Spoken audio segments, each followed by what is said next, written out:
සුබ දවසක් යාළුවෝ හැමෝටම. අද අපි බලන්න යන්නේ කොහොමද හරිම ලේසියෙන් ගෙදරදී විනාඩි 10න් පොල් ටොෆි හදාගන්න කියලා.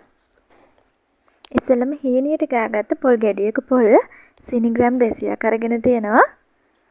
කලරින් ඔයාලා කැමති පාටකින් ඒ වගේම වැනිලා එසන්ස් ලුණු තේ හැඳි කාලක්. හීනියට ගාගත්ත පොල් වලට සීනි ග්‍රෑම් 200 එකතු කරගන්න. දාගත්ත සීනි ටික අතින් පොඩ්ඩක් මික්ස් කරගන්න.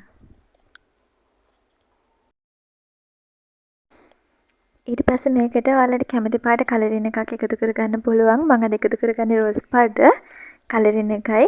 අපි ගත්ත ලුණු තේ හැඳි කාලයි වැනිලත් මෙතෙන්දිම එකතු කරන්නත් පුළුවන්. ඔක්කොම ටික අතින් හොඳට මික්ස් කරගෙන මේ වගේ අඩු ගින්දරේ නන් ස්ටික් භාජනයකට දාගන්න. මම නන් ස්ටික් පෑන් එකකට තමයි අද එකතු කරගන්නේ. ලිපේ ගින්දර මේක හදාගෙන ඉවර වෙනකම්ම අඩුම මට්ටමක තියාගන්න.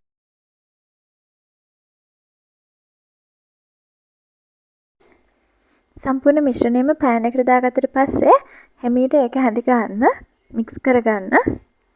මේ විදිහට එහාට මෙහාට චුට්ට හැම පැත්තටම රස්න යන විදිහට මික්ස් කරගන්න. එකම විදිහට තියන්න එපා. උඩයට පෙරලෙන ගමන් මේ විදිහට හැඳි ගන්න. ඔයාලට මේ වෙලාවේදී දැනේ පෑන් එක රත් වෙනවත් එක්කම මේකේ තියෙන වතුර ගතිය චුට්ට අඩු වෙනවා. පොල් වල තියෙන තෙල් ගතිය චුට්ට අඩු වෙනවා. ඔයාලට බලා ගන්න පුළුවන්. වතුර ගතිය අඩු වෙලා මේ වගේ හයිවේ එකේ එනකොට අපි කලින් ලෑස්ති කරගත්ත තැටියකට දාගන්නවා. කලින් ලෑස්ති කරගන්නේ තැටිය බටර් ටිකක් ගාගන්න. ගාගෙන මෙන්න මේ වගේ හොඳට නීට් කරගන්න. මෙතෙන්දී ඔයාලට පොල් ටොෆි අවශ්‍ය උස ප්‍රමාණය හදාගන්න පුළුවන්. මම ගෙදර කන නිසා චුට්ටක් උසට හදාගත්තා. ට්‍රේ එකේ ලස්සනට නීට් කරගත්ත පොල් ටොෆි මිශ්‍රණය වේලෙන්න කලින් මේ වගේ ඉරියන්දල කපා ගන්න. පේනව නේද? කෑලි හොඳට හයි වෙලා තියෙනවා. ඇතුළත් ගල් වෙලා වගේ අකඩ වගේ නැතුව හරිම සොෆ්ට් විදිහට ඇතුළේ තියෙනවා.